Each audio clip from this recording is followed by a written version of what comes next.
तुलसीदास जी जन्मे थे।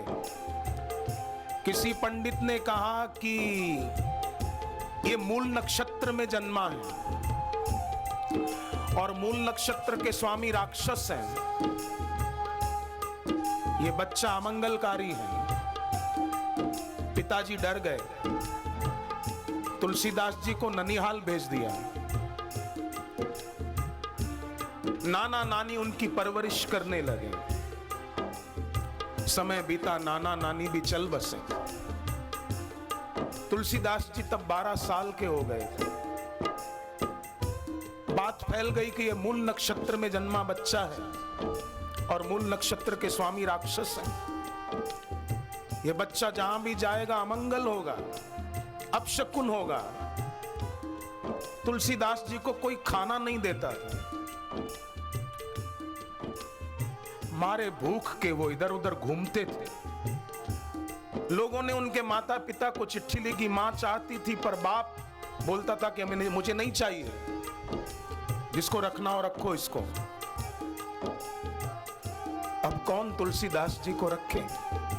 एक दिन भूख और प्यास से व्याकुल होकर 12 साल की उम्र में तुलसीदास जी ने किसी सेठ के घर के सामने कहा, सेठ कुछ खाने को मिलेगा? सेठ को याद आया ये बच्चा अमंगलकारी, जहां जाएगा अपशकुन होगा, मुसीबतें आएगी। डंडा उठाया, मारने दौड़ा तुलसीदास। 12 साल की उम्र उनकी। डंडा उठाया और जो ही मारना चाहा, किसी ने सेठ का हाथ पकड़ लिया। वो कौन थे हाथ पकड़ने वाले? तुलसीदास जी के गुरु आचार्य नरहरि महाराज। सेठ का हाथ पकड़ लिया। क्या करते हो? बोले बच्चा अमंगलकारी है, जहां जाएगा अपशकुन होगा, अमंगल होगा। इसके नाना नानी भी मर गए, बाप इसको रखना नहीं चाहते अपने पास। कहीं हमारे घर में इसके खड़े रहने से अमंगल न हो जाए, इसलिए मैं डंडा मार के इसको भगाना चाहता हूं। तुलसीदास जी 12 साल की मासूम उम्र, सिर नीचा किए हुए रो रहे। आचार्य नरहरि ने उनके सिर पे हाथ रखा। बेटे चिंता मत कर, सारी दुनिया तुझे ठुकरा देगी पर मेरा द्वार तेरे लिए खुला है। बच्चे तू चिंता मत कर।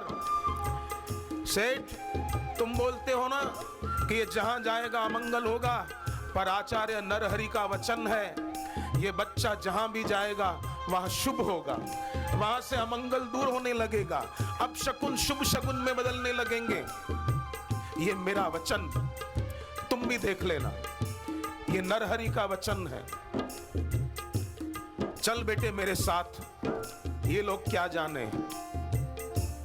और नरहरि जी महाराज तुलसीदास जी को अपने साथ ले आए। और तुलसीदास जी ने देखा मुझे सबने ठुकराया पर मेरे गुरु ने अपनाया। इन्होंने मुझे अपने विप्र पढ़ाओ पुत्र की नाई। जैसे काकभूषुंडी कहते हैं गरुड़ को कि मुझे शिवजी ने तो श्राप दिया था कि अयुत जन्म भरी पावहीं पीड़ा, अनेक जन्मों में पीड़ा भोगेगा तू, पर मेरे गुरु ने मुझे बचाया। तो शिवजी ने कहा इसको जन्म तो लेने पड़ेंगे पर जल्दी जल्दी जन्मेगा और मरेगा, जन्म और मरण की पीड़ा नहीं होगी, श्राप पूरा हो जाएगा।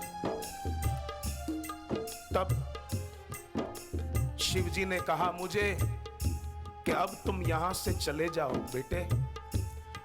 मैंने मेरे गुरु के तरफ देखा तो गुरु ने भी सजल नेत्र, गुरु की आंखें भर आई। गुरु ने भी कहा हाँ बेटे भले तू यहां से चला जा। गरुड़ ने पूछा क्यों? बोले शिवजी ने कहा विंध्याचल पर्वत के पास चले जाओ, वहां गुरु की भक्ति करते करते शरीर छोड़ना। और गुरु ने भी मुझे हाँ कह दिया भले जाओ। क्यों? क्योंकि गरुड़ विप्र पढ़ाओ मोहि पुत्र की नाई, मेरे गुरु मुझे बेटे की तरह पढ़ाते थे, शिष्य की तरह नहीं।